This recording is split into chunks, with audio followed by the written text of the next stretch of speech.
Thank you, Pastor Ayan, for such kind and wonderful introduction. A very good morning to all of you on site as well as online. I am deeply honored and humbled to be invited by your lead pastor to preach a series of sermons, 6 of them, for the next few Sundays. What a wonderful privilege it is. How many of you have heard at least 5 sermons on Ecclesiastes? Please raise your hand. Nobody? How about 4? Nobody? How about 3? Nobody? How about 2? Nobody? How about 1? Shalom Baptist Chapel. Are you serious? Huh? Yeah. Well, you are in for good news. You know, I also, when I was growing up, I have not heard sermons on Ecclesiastes. Although it is an extraordinary book, it is also an enigmatic book that scholars have difficulties understanding. Anyway, it is impossible to cover the 12 chapters in the book of Ecclesiastes. Therefore, I have to be selective. So, for the next 6 weeks, may I invite all of you to be tourists going to another land. And I will be your tourist guide. I cannot bring you to all the places in the book of Ecclesiastes, but I will bring you to some exciting, interesting sites that are informational, instructional, and above all else, inspirational. So these are the 6 sermons that I will be preaching for the next few Sundays, and I've entitled it Living a Life That Truly Matters. So let's now zoom into our text for today. And our text for today is taken from Ecclesiastes chapter 1 verse 2. And this is what the NIV reads. Meaningless, says the teacher, utterly meaningless. Everything is meaningless. Wow! Imagine, in the Bible, that's what the author says. And then let's go to CEB, Common English Bible. I like this translation. What does it say? Perfectly pointless, says the teacher. Perfectly pointless. Everything is pointless. Wow. That's what the author says. Now, I have given you the Hebrew text, and I'm going to read for you the Hebrew text so that you will find that this phrase from the Hebrew text was specially crafted. It was not crafted anyhow, but somehow the author, the writer, thought through carefully. And this is what he says. You can follow the English transliteration upstairs. And Hebrew reads from right to the left. Havel Havalim Amar Kohelet. Havel Havalim Hakol Havel. Havel Havalim Amar Kohelet. Havel Havalim Hakol Havel. Havel Havalim. This is the key word in the book of Ecclesiastes. And the word Havel is translated differently. The traditional translations are these: meaningless, uselessness, worthlessness, futility, absurdity, even enigmatic. All right? And so, let's begin by identifying the writer. Who's the writer? And as well as his compositional techniques. The writer of the book of Koheleth is called Koheleth. Now, the word Koheleth means teacher, preacher, philosopher. And so in your English Bible, whenever you see the term teacher, preacher, it refers to Kohelet. And it is our belief that the person who wrote the book of Ecclesiastes, he is called Kohelet. It can be a name, but more likely it is a function. That means this person gathers the people together and teaches the people. Traditionally, it is believed that Solomon wrote the book of Ecclesiastes, but modern scholarship is of the opinion that it is not Solomon, but rather but the person whom we call Kohelet. So, who is Kohelet? The first thing we learn, he is a sage. What is a sage? A sage is a wise man. In Israel, there are prophets, there are priests, there are scribes, and there are a group of people whom we call the sage, the wise person. And he declares as a teacher. So Kohelet is the one who writes the book of Ecclesiastes, we call Kohelet, or the preacher, the teacher. And interestingly, this person, Kohelet, is an intellectual, is a thinker. He is what we call transformer of tradition. Although he is an Orthodox Jewish sage, but his thinking is beyond tradition. He is rooted in traditional wisdom, but he is not restricted by it. He goes out. So in other words, what I'm saying that the writer who writes the book of Ecclesiastes, whom we call Kohelet, is a traditional Orthodox Jew, but with progressive thinking. Perhaps, I hope I'm correct, Shalom Baptist Chapel is a traditional church by definition. But what did you do? You broke the tradition the day you install faith as the pastor, and God willing, perhaps one day to be ordained. All right? And I think that is the right approach. So anyway, Kohelet is your friend. If you need a friend, Kohelet is the one. Now, what about his compositional techniques? Interestingly, when you read the book of Ecclesiastes, you can find 3 methods of writing. Number 1, his method of his way of writing. His method of writing. First of all, he uses literary devices. So in the book of Ecclesiastes, you will find ironies. You will find rhetorical questions. Rhetorical questions are questions you ask, but you don't expect an answer. Poetry, examples, proverbs, short sayings, and we are not surprised that some of the sayings in the book is his own creation. So that is one, the use of literary devices. Number 2, another method which is very interesting is in German, okay? Those of you who love big words, German, soll, aber. Yes, but. So when you read the book of Ecclesiastes, you'll find that he will say, yes, when you live a righteous life, everything will go right. But, yes, you follow the rules and you will be happy. But, and so, yes and but. Interesting. A few times it occurs in the book of Ecclesiastes. And then his third method of writing is, which to me is the most important, repetition. He likes to repeat and repeat.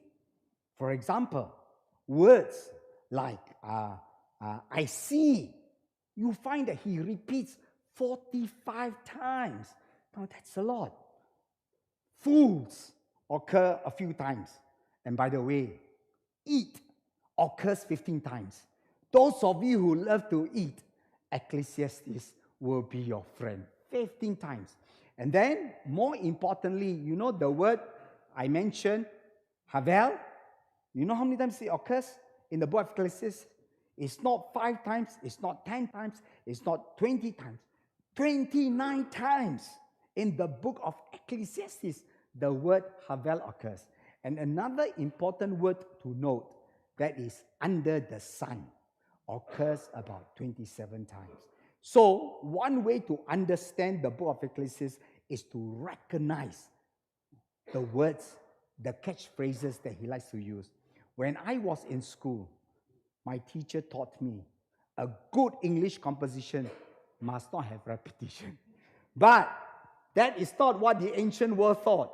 Repetition is one way of telling you how important the subject is. So, now let's come to the classification.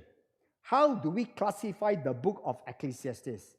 Scholars have classified these 5 books: Job, Psalms, Proverbs, Ecclesiastes, and Song of Songs as wisdom literature. Now, why? Because wisdom literature contains instructions concerning practical matters of everyday life. The wisdom literature gives you not only instruction, gives you a handle how to live your life, how to relate to people. It's about how. And wisdom literature, in the wisdom literature, you find that they like to make comparison between a wise man as well as a foolish man. So, this raises the question, what is wisdom? To put it simply, wisdom is the ability to do the right thing at the right time. Right thing, wrong time is wrong. Wrong time, right thing is also wrong. Right thing at the right time is always right. That is wisdom. That's why wise people go to these sages to get answers, to find answers to their problems. So, and wisdom is important in the ancient world because it's about ordinary practical living matters, about relationship, about work, about family, so on and so forth. The following story illustrates the importance of wisdom. There is a professor with his student. They decide to sail, to be in a boat together to sail through a canal. And so, on a particular day, the professor and the student in the boat, as they were drifting along, the professor sees a leaf and he picks it up and looks at it and then asks the student, "Son, have you studied botany?" The student looks at the professor, "No, I have not studied." And the professor says, "You have lost 35% of your life." So they continue on, and then he throws the leaf. He sees a rock. He picks up the rock and then asks the student, "Son, have you studied geology?" The student replied, "No, I'm sorry, I have not." "Then you have lost 50% of your life." As they continue on, evening sets. The professor looks up the sky. He sees a constellation of stars, and he asks the student again, "Son, have you studied astronomy?" And so the student says, "Professor, no, I have not studied." And the professor becomes angry and rebukes the student. "What? You do not know about botany? You do not know about geology? You do not know about astronomy? You have lost 75% of your life." And so, suddenly, as they are drifting, the student realizes he hears the gushing and roaring of the water, which means they are near the waterfall. And so the student asked the professor, "Professor, have you studied swimming?" And the professor answered, "Sorry, I have not." And then the student said, "Then you have lost all of your life." Think about it, wisdom application. All right? So, we have identified the writer, we have characterize the book of Ecclesiastes as wisdom literature. Now let's come to the heart of the book, the content. What is the book of Ecclesiastes all about? In simple terms, the book of Ecclesiastes is about this teacher, whom we call Cohen preacher, trying to find the meaning of life or meaning in life. And so he's very serious. And what he does is this. He uses different methods to try to understand the meaning of life. First, observation. You will find in the book of Ecclesiastes many times, about 46 times, I see, I perceive, I understand, or I know. Then he also uses reasoning. He reasons things out to support his case. And then reflection. After seeing things, he reflects upon what he has seen or what he has learned. And then he even goes so far as experimentation, which we call the royal experiment. What he does in the book of Ecclesiastes, he puts on the persona of King Solomon. Why? The answer is very simple. If anybody who finds meaning in life, if anybody who can tell you about meaning of life or find satisfaction, is King Solomon. He has everything. He has wealth, he has possession, he has properties, he has prestige. And so, obviously, Solomon is the right choice. And so, he imagines himself as Solomon as he goes through his thinking, which you'll find in chapter 2. And so, the search for the meaning of life or meaning in life. Then, the discovery. So, what did he discover? Now, I'm going to summarize everything with 4 statements that as a result of his search, he comes to 4 definite conclusions. Number one, something is wrong in this world. Something is wrong in this world. And what is that thing? It is human beings. In one of the most powerful verses in the book of Ecclesiastes, chapter 7, verse 29, this is what he says. Look, this is what I have found. God made humans upright, straightforward, but they have devised their own schemes.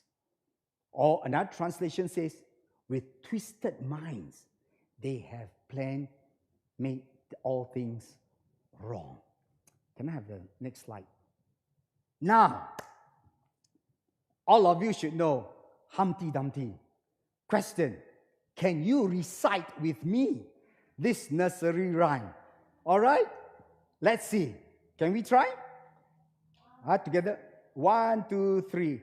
Humpty Dumpty sat on the wall. Humpty Dumpty had a great fall.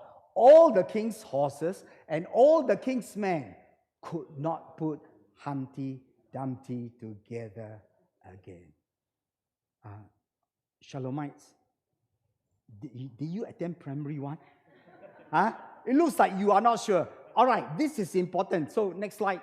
All right, I've given the words. Let's do it together. Let's one more time because I want to emphasize something which I think is important. Let's try again. All right? Humpty Dumpty sat on the wall. Humpty Dumpty had a great fall. All the king's horses and all the king's men could not put Humpty Dumpty together again. Do not underestimate the power of nursery rhyme. This nursery rhyme is a fantastic, powerful illustration of the fall of man. The day Adam and Eve disobeyed God, the world is never the same. It goes downhill, just like Humpty Dumpty, made of eggshells. The moment it falls. And so, in theology, we call it the fall of human beings. Next slide. This man, whom you see, his name is a famous man, a novelist as well as a philosopher. His name is G.K. Chesterton. And so in 1910, the London Times sent out a question to all the famous authors with this question: what is wrong with the world? And G.K. Chesterton replied, and this is how he replied to the London Times: "Dear sirs, I am yours truly, G.K. Chesterton." Absolutely on the spot. He is right. Let me ask you, when you see genocide, when you see human trafficking, when you see humanitarian crisis, when you see wars, you see violence, you see massive killing. The recent one in America, 19 children, ages 7 to 10, were gunned down by one lone man. When you see all these things, who is the problem? Human beings. And that's why there is a statement which I think is very good. And the statement goes like this: the heart of every human problem is the problem of the human heart. The heart of every human problem is the problem of the human heart. Christians, fellow believers, remember, just because you have been saved by God, it doesn't mean you and I do not have the propensity, the inclination to do evil. When godly men are asked, do you have the tendency to do evil? They always reply with this phrase, which I think is beautiful: there go I, except for the grace of God. There go I, except for the grace of God. And they are right. You and I have that tendency, but we thank God that somehow by the grace of God, we are not acting badly. It's all because of the beautiful grace of God in our lives. So, number one statement: there is something wrong with the world, and that is human beings. Number two, all human activities and actions and things that human beings do are all Havel. All things, all accomplishments, all activities, all actions done by human beings are all Havel. Meaningless, pointless, futile. And to emphasize this point, do you know what? In several places, 9 times, after saying this is senseless, this is Havel, this is useless, it will be followed by another phrase. And that phrase is striving after the wind or shepherding the wind. Think about it. A very powerful metaphor. Now, think about it. Can you shepherd the wind? You can't. You cannot shepherd the wind. But if you choose to do it, you can. But you know what? In the end, it's nothing. It's useless. And that is what he says. Human accomplishments and human activities are all Havel. It's just like chasing after the wind. Third, human limitations and divine mystery. And this is something that bothers him, that frustrates him. On one hand, he realizes the day God created human beings, he has put certain limitation, which means that there are some things you and I will never know. And then he is also frustrated because of divine mystery. And in the book, you will find that he says that the works and the ways of God are incomprehensible, unfathomable, inscrutable. Cannot understand. And don't you feel that way sometimes? The way that God works and the way that he does things is beyond our comprehension. From a human standpoint, it is not what it should be. But of course, from divine standpoint, it's different. And so, because as human beings, we have inbuilt limitation, we must never be, I like the Singapore lingo, yaya papaya. All right? We must never be. All right? Instead, being humble means, number one, willing to learn. And sometimes, not only willing to learn, but relearn. And perhaps on occasions, we need to unlearn, because knowledge is always evolving. And because God's works and ways are inscrutable, remember, you and I must never act like we are God. And Shalom Baptist Chapel, you must never act like you are God. Because in the first place, the works of God, all right, the works of God, the ways of God are inscrutable. And we have to accept that. And fourth, all right, death is the equalizer of everything. It's the equalizer and disruptor. Interestingly enough, the book of Ecclesiastes, chapter 12, talks more about death than any other book you can put together. Every chapter talks about death. And even the word death does not occur, but the imagery. And what is his point? His point is this. At the end of it, it does not matter. You are rich, you are poor. You are healthy, you are unhealthy. You are foolish, you are smart. You are the CEO or you are the dishwasher. Death ends everything. And death makes everyone equal. Have you thought of that? One of the complaints of life is this. Life is unfair, correct? Some are born rich, some are born poor. Some have opportunities, some do not have. And Cohen says, it doesn't matter. Yes, life is unfair, but death makes everything fair in the end. And so that's what Cohen discovered. So in summary, after doing the observation, experimentation, he comes to a stunning, surprising, and shocking conclusion. And I will summarize in 6 words. Life under the sun is Havel. Life under the sun is Havel. Meaningless, pointless, useless, emptiness. Okay, can we have the next slide? The other one. Next one. Okay. Can we have the music?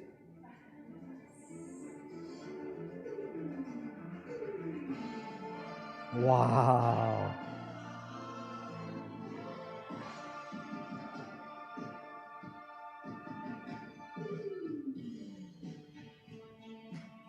Okay, stop the music. Now, what you have seen is the wuxia, correct now? How many of you love to watch wuxia movies? Oh, wonderful. Do you know, I'm sorry, I have to make a confession. I am a movie buff when wuxia movies are concerned. Do you know, when pastors need to borrow DVDs concerning wuxia, who do they go to? Yes, yours truly I love. Now, these are some of the famous, correct? 倚天屠龙刀, you know, the blood stained with sword just now, and my favorite is 笑傲江湖, you know, hard to translate. All these are fantastic. Oh, I've seen them a few times. I love them. Now, question. Who is the one responsible for these movies? Go back to... Yes, oh, I'm so glad. Finally, your church is alive and a real church, relevant church. Let's go to the picture. Yes, the person who who wrote this is none other than Louis Chia, or we call him Jing Yong. Huh? Now, do you know he was a journalist, this guy. And then he became famous and wealthy when he started writing all the wuxia novels. Do you know? He became so rich and famous. His works, 100 million copies sold. And his books, surprisingly, translated into several languages. That tells you how popular he is. And then not only that, from his novels, all right, it became television adapted, movies adapted, comics adapted, and even games adapted. Very famous man. Now, why do I show the wuxia movies and this guy, Louis Chia? Do you know what is the most surprising thing? A man who has everything, a man who has property. He even married 3 times. He just passed away 2018. Everything. At the end of it, comes to the conclusion as a result of reading Ecclesiastes, he became a believer. Why? Because he says what Ecclesiastes says is true. Meaningless of meaningless. All is meaningless. Now, the Chinese version is interesting. All right? And the Chinese version says this: 传道者说，虚空的虚空，虚空的虚空，凡事都虚空。And Louis Chia says it is absolutely right. And because of that, the book of Ecclesiastes, he was converted. And this is interesting. Why? You and I, when we are converted, normally it's through what? The Gospels. Very unusual. And I am thinking, how many more rich and famous people, when they read the book of Ecclesiastes, will come to the conclusion at the end of it, what does it matter? And so, this is something we need to remember, that even a book like Ecclesiastes has that transformative power to change people. So, takeaway for today, all right? And the takeaway for today, that this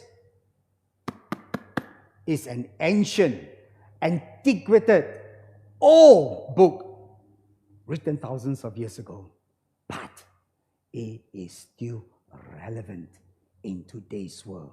And it is refreshing to read this Ecclesiastes as if it is a modern book. And more importantly, the book of Ecclesiastes, the ancient word, has the power to transform lives. And so the takeaway for all of you today is this: be reminded that this book is a relevant book with power to convict and convince. And so, members of Shalom, read the word, treasure the word, cherish the word, because of its power to transform lives. When you look at this video clip, I pray that the Holy Spirit, all right, will impact you, inspire you to remember ancient words, holy words. Long ago, it was written, we come with open hearts. Oh, let the ancient word in